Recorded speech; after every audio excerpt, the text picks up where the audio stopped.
নমস্কার বন্ধুরা, পুষ্পিতার রান্নাঘরে আপনাদের সবাইকে স্বাগত।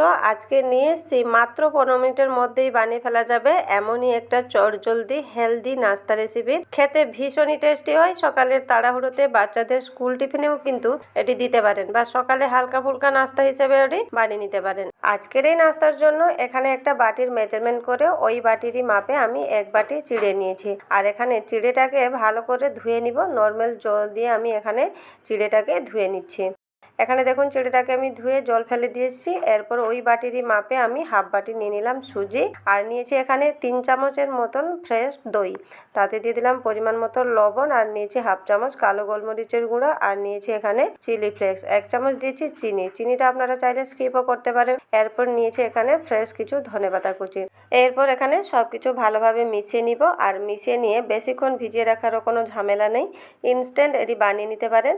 আর সকালের তাড়াহুড়োতে কিন্তু বা হাতে যখন সময় কম থাকবে এইরকম চটজলদি নাস্তা কিন্তু বানিয়ে নিতে পারেন। এখানে দেখুন মিশ্রণটি রেডি হয়ে গেছে। এরপর হাতে অল্প একটু আমি তেল লাগিয়ে নিলাম। এরপর মিশ্রণ থেকে অল্প পরিমাণ হাতের তালুতে নিয়ে ঠিক এইভাবে গোল করে আমি একটু চ্যাপ্টা করে নিলাম। আপনারা কিন্তু আপনাদের পছন্দের শেপটা দিতে পারেন। আমি একটা বানিয়ে নিয়েছি, আবারও একটা বানিয়ে দেখিয়ে দিচ্ছি। অল্প করে হাতের তালুতে নিয়ে একটু গোল করে এভাবে চ্যাপ্টা করে নিব। এখানে দেখুন আমি আবারও একটা বানিয়ে নিয়েছি, আর একইভাবে একই রকম করে এখানে প্রত্যেকটা বানিয়ে নিব। এখানে দেখুন সুন্দর করে আমি প্রত্যেকটা বানিয়ে নিয়েছি। এরপর এই নাস্তাগুলোকে একটু স্টিম করার জন্য এভাবে একটা থালা নিয়েছি, আর থালাতে অল্প একটু আমি তেল লাগিয়ে নিলাম। এখানে আমার তেল লাগানো হয়ে গেছে। এরপর যে নাস্তার বলগুলো বানিয়ে রেখেছিলাম ওগুলো ওই থালাতে সাজিয়ে দিব। এরপর নাস্তাগুলোকে স্টিম করার জন্য এদিকে কড়াইতে আমি জল বসিয়েছিলাম, জলটাও গরম হয়ে গেছে। এরপর থালা দিয়ে ঢাকা দিয়ে দিব। এখানে ঢাকা দিয়ে মিনিমাম 5 থেকে 7 মিনিট মতন কিন্তু নাস্তাগুলোকে এখানে স্টিম করতে হবে। এখানে দেখুন আমার 5 থেকে 7 মিনিট হয়ে গেছে। আমি ঢাকাটা খুলে নিচ্ছি, আর নাস্তাগুলো স্টিম হয়ে গেছে। এরপর কি করব না, নাস্তাগুলোকে একটু ঠান্ডা করে বের করে আনবো। এখানে দেখুন নাস্তাগুলোকে ঠান্ডা করে বের করে এনেছি, আর নাস্তাগুলো দেখুন কতটা সফট হয়েছে।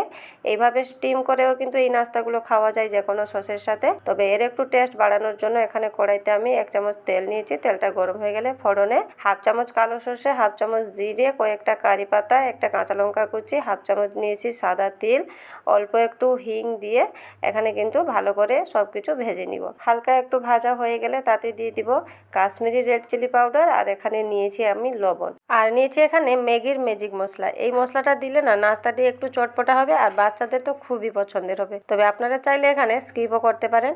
এখানে সমস্ত মশলা আমি ভালো করে মিশিয়ে নিয়েছি। এরপর যে স্টিম করা নাস্তাটি দিয়ে দিলাম। এরপর সব কিছু ভালোভাবে মিশিয়ে নিব। এখানে ভালোভাবে মিশিয়ে নেওয়া হয়ে গেলে অপর থেকে এখানে দিয়ে দিলাম ফ্রেশ কিছু ধনেপাতা কুচি।